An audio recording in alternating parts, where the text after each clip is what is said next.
One thing that should happen is that we need to recognize that there's a disinvestment in communities of color. Any of the areas where people lived in homes here, before 1970s, those are all areas where there could be a potential for lead problems. So we have focused a lot on caregivers and then the persons with dementia, but we also realize this is a public health disease, and so that we also need to make sure that the general public is aware of Alzheimer's. And it's not just Alzheimer's, it's Alzheimer's and other dementia, because dementia is just an umbrella term. She was a musician. So my mom played the organ, very active in her church, very and the educational part. Most of our family on her side of the family are educators. So they do a lot of presentations. So as you see, we stand at the mic and we could do it like easy. EMS rushing from one hospital to the next, trying to find available patient beds. At LBJ Hospital, frontline workers set up tents to help with the overflow of COVID-19 patients. I want you to know that there are patients being dropped off at the community's hospitals that have to be rejected or have to sit in a lobby until a nurse can be assigned. Not a nurse that's sleeping, not a nurse that is inattentive, but there are not enough nurses. Congresswoman Sheila Jackson Lee says a shortage of nurses and the dominant Delta variant has overwhelmed and overcrowded hospitals across the region and state. Today, she wrote a letter to Governor Greg Abbott requesting the state to activate federal resources immediately. The only request that we have from the state of Texas are 5 mortuary trailers. Amidst the surge in East Houston, a welcome home parade for a COVID-19 survivor who received a double lung transplant and spent 6 months in the hospital. A visible reminder of how dangerous the virus can be and how the fight against it is not over. I strongly recommend people get vaccinated. Some people don't believe it, but you could save other people and yourself. I went through it and I saw everything in the hospital, left and right, people, passing away from COVID. 62-year-old Jorge Lamerch is charged with an elaborate scheme involving multiple car dealerships and a total of 19 vehicles that prosecutors say he fraudulently purchased. It is a pretty sophisticated scheme of basically using other people's information to get credit to finance vehicles. Prosecutors say Lamerch wouldn't just steal anyone's identity. He found people with good credit, good enough to buy a 6-figure vehicle. Here's how he did it. Using his photo on IDs and then other people's identifying information. So names, birth dates, social security numbers, all of that stuff, addresses, to make it seem like he was that person with his photograph. So far, he's tied to $1.3 million worth of fraud. As Old Glory and the Lone Star flag stood strong in Sunday's high winds, it didn't take long to spot crews on Galveston Island in storm prep, hauling away lifeguard stands. It's really dark skies, really windy. The waves are up, but it's nice, warm, a little creepy. We spoke with this couple from Arkansas celebrating 10 years of marriage. They're hoping to leave on a cruise tomorrow. Just hoping that this doesn't get too bad and then the cruise can still go out on time, because we've been waiting over 2 years now to go on a cruise. So.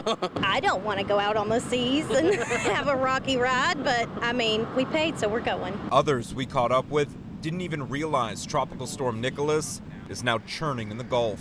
I didn't even know about Tropical Storm Nicholas. I was really wondering why it was so windy outside, but I was still trying to enjoy my day at the beach. But hearing that there's a storm in the Gulf makes a lot of sense. At the least, we're looking at a bunch of flooding around the island and in the areas adjacent to the island. And worst case, we're looking at potentially a Cat 1 hitting us, so we kind of want to be ready for the full gamut. Chief Peter Davis leads Galveston Island Beach Patrol. He said flooding with any of these tropical storms remains the big concern. If the tides are really high, which they may be in this situation, the drainage can take longer. And so, you can have pretty good flooding up there on the mainland and it doesn't drain for a few days. Whereas on the island, you get 24 hours, it's going to drain off. Tonight, we all wait and see what Mother Nature may bring. And you can tell weather's coming. It's not going to be pleasing, but you can tell we're going to have some heavy rains. In Galveston, Steve Campion, 13 Eyewitness News. I'm 80 years old. I've got to have power. I can't just pick up and leave all the time. Rosemary and her neighbors have been without power for 5 days. She and her son take me around to their backyard where a shed now looks like warped metal, but their greatest safety concern was this tree. We're looking at a tree limb that fell on the power lines, and they started sparking a couple of days ago. We called the fire department, and nothing they could do. No fire yet. So what we did is shut the breakers off to both these houses, make sure we don't get no electric in there, catch a fire. But we figured it was priority. It's on the, electrical wire, but they haven't been here yet. And how long has it been like this? Since the storm. I looked at CenterPoint's outage map, and there didn't appear to be a pending project on Redwood Drive, so I ran down a couple blocks, flagged down the out-of-state contractors who were still working on another project, and they were happy to help. We know they're working fast as they can. We just be patient. According to CenterPoint Energy's latest update for the Brazoria County service area, downed trees, storm debris, and access issues made it difficult for crews to reach some areas, and the energy company is dedicating additional resources to help restore power. And it's definitely that we had some kind of tornadic activity that took out this and some of the other things in Lake Jackson. It's very evident to me. Critical damage. Shut power down. You got to eat, got to sleep, got to wash clothes, take baths, stuff like that. So very essential. Roxy Bustamante, ABC 13 Eyewitness News.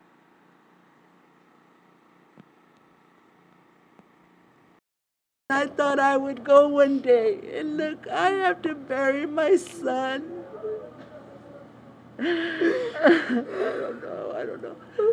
My heart hurts. My heart hurts. A mother heartbroken and in disbelief. I know he loved what he was doing, but it took him away. It took him away.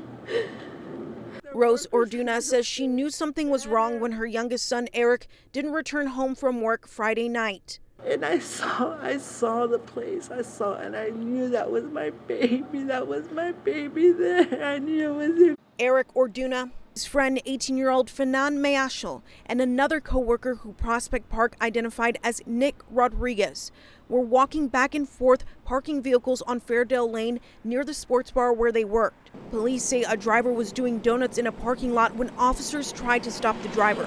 They took off, leading police on a chase. Police say the driver lost control, hit and killed the 3 valet workers. The driver and his passenger were injured but survived. Investigators say the driver could be facing a felony murder charge, and alcohol may have played a role. This all could have been prevented. Nobody protected Eric, and I'm very upset with that. We don't deserve this. Eric didn't deserve this at all. 3 families dealing with unimaginable pain and loss. Orduna's family says they want to see change to prevent another tragedy like this from happening again. My son and his poor other families are mourning just like us because of them. That police chase shouldn't have happened. It shouldn't have been like that. We suffer loss and tragedy at the hands of others, and it's just, my message is just to love on your family and just be there for each other, and life is just really short, and I'm gonna mourn the loss of my baby brother for the rest of my life. Roxy Bustamante, ABC 13 Eyewitness News.